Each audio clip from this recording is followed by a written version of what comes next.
ஒரு நிமிஷம் இந்த வீடியோ மேலே தள்ளி விட்டுறாதீங்க. இங்கே பாருங்கள், நம்ம வீட்டு வாசலில் எவ்வளோ தண்ணி. இந்த வாட்டி ரொம்பவே ஃபுல்லாக தண்ணியில் ரொம்ப கஷ்டமாக இருக்குப்பா. எப்படி தான் வெளியே வர்றதுனே தெரில. அவ்வளோ மழை, நைட்டு ஃபுல்லாக சரியான மழை.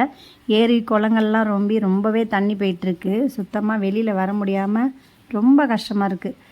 எப்படி தான் இந்த மழையை தாண்டி நாங்கள் வரப்போகிறோம்னே தெரில. எப்போதுமே இதே மாதிரி தான் எங்களுக்கு ரொம்ப கஷ்டம். ஆவடியை பொறுத்த வரைக்கும் ரொம்ப மழையினால ரொம்ப பாதிக்கப்படுறோம் மக்கள்.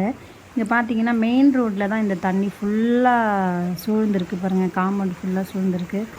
நம்மக்கிட்ட வந்து பார்த்திங்கன்னா தண்ணி டயரெல்லாம் முங்கி ரொம்ப சேதமடையுது வண்டிங்கள்லாம். இதை தாண்டி தான் எங்கள் வீட்டுக்கு வரணுமே. மெயின் ரோட்லேருந்து தாண்டி வரத்துக்குள்ளே போதும் ஆகிடும். அதனால் நாங்கள் வெளியவே போகவே இல்லை. வேலைக்கு போகிறவங்க போய் தான் ஆகணும். அதனால் மாமா காலையிலே கிளம்பி போயிட்டாங்க வேலைக்கு. எங்கள் ஹஸ்பண்டு, எங்கள் பையனும் வந்து லீவு கிடைக்கல, அதனால் கிளம்பிட்டாங்க. நான் மட்டும் வெளியிலவே போகக்கூடாதுன்னு சொல்லிட்டாங்க. அதனால் வீட்லேயே இருக்கேன் நான். இந்த தண்ணினால் ரொம்பவே கஷ்டப்படுறேன், சிரமப்படுறேன். இந்த ஆவடி மக்கள் உங்களோட கருத்துக்களை நீங்கள் நம்ம சேனலில் எப்போவுமே தெரிவிக்கலாம். இந்த மழையை பற்றியும், இல்லை மழை இல்லாத கிராமங்கள் இருக்குது இல்லைங்களா, அவங்கள பற்றியும் வந்து விவசாயம் பண்ணுறாங்க, அவங்கள பற்றியும் நீங்கள் வந்து நிறைய கருத்துக்கள் உங்கள் மனசில் என்னென்ன தோன்றுது அதெல்லாம் சொல்லுங்கள். இங்கே பாருங்கள், ஆட்டோவே முங்கி போகுது, டயரே முங்கிடுச்சு.